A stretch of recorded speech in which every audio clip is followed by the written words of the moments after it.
Hey guys, welcome back to the channel. Stick 500 and another 7 days to die video. And I thought that I would give you guys a quick tour of the base that I build pretty much every time and kind of the situations that I set up for them to make it easier for me.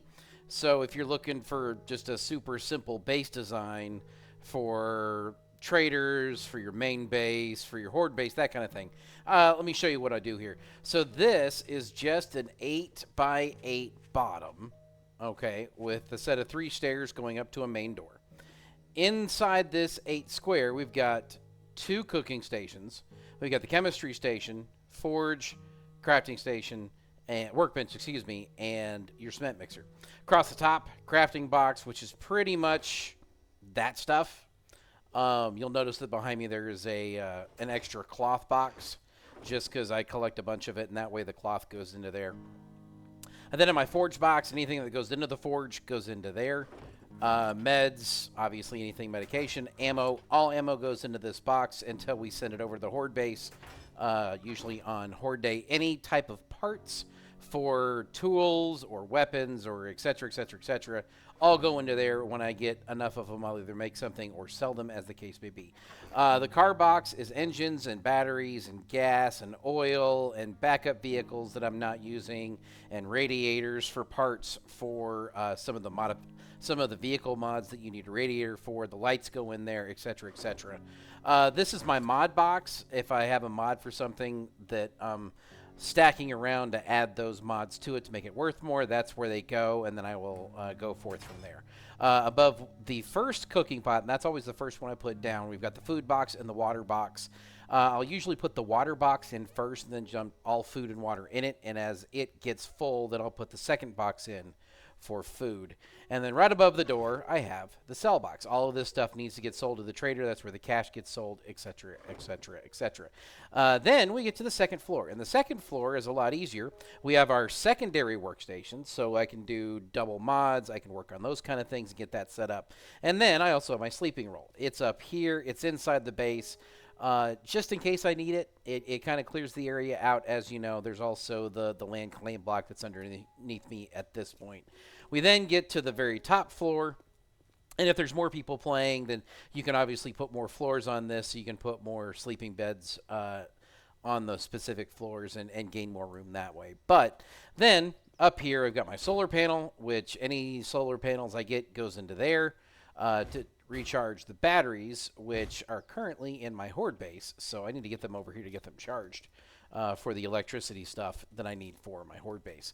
Next door, I always have 2 dew collectors that, collect water. I don't make more than 2, only because I haven't found where it benefits having more than 2 at this point around your main base. I'm going to generate enough heat already that it just gets in the way.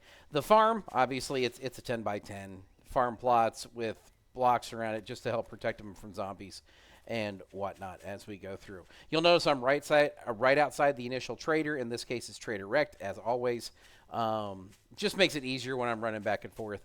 Then I have a 4 by 4 forest that I plant as I go through, as I'm getting trees and getting ready for collecting wood to make boxes, to use it to make anything you need wood for. They all get planted there. Eventually, I get them all the same tree, as the case may be.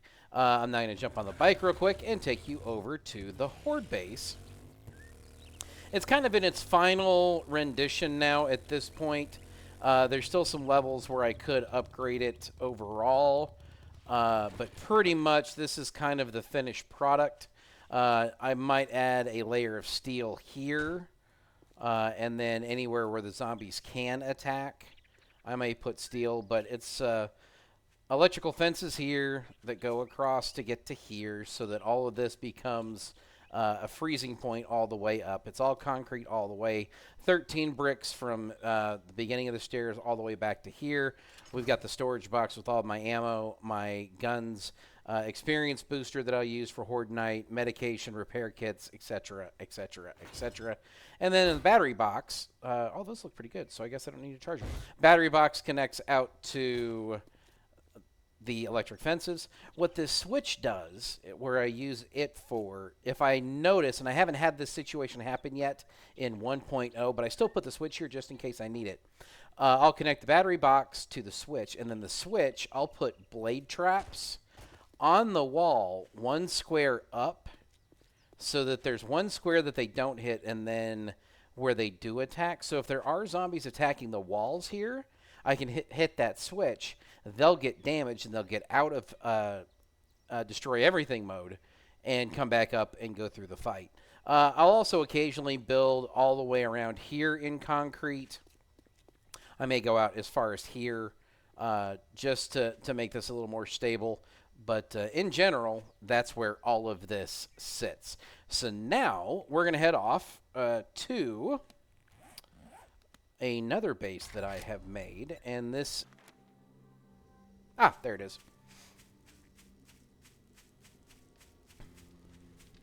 This is what I build outside of the secondary traders. Not the main trader that I start with. But Jen gets one of these, Joel gets one of these, Bob gets one of these, etc., etc. Actually, I don't think Bob does, but we'll get to Bob here in a minute. Actually, I think Bob does. But it's just 2 storage boxes, and I'll usually upgrade the top one because it generally gathers more stuff as the day goes through. A cooking station, the top box is for storing stuff from Quest. Bottom box is for medication, food, water, that kind of thing. And as I put dew collectors down, they get the mods as I get them and go forth from there. Then we've got my Trader Hue base. And this is only a little different. I don't know that I've run into the problem with Trader Hue in Alpha 1.0 as I did before. But I like just having a place where I can get out of the weather. And this is all this is. We got corner pieces, half blocks, and all those are corner pieces up there. Just to give myself a little bit of room here. And then a sliding door that I do spawn in because it won't let me make it overall. And then the one dew collector outside. But otherwise, it's the same with a torch sitting there. Just so that I can stand here. I can close the door, get out of the weather, and not freeze and when I'm waiting for the trader to open back up. But guys, those are the bases that I build pretty much every single playthrough. Hope that gives you guys some ideas. I do like having those open windows on the second floor. I've actually also been working on making this area in here an open area and moving this box down here. And that seems to be going pretty well too. It just opens everything up and gives you a better look and feel to it. I use candles in here until I get the electricity up and running like I want, and I'm not that far in this playthrough yet. Even though it's day 29, I probably could make them. I just haven't worried about it yet. And I use torches for those secondary bases. But that's a quick base tour. Hope you guys enjoyed it. Snick 500. I'll see you in the next one.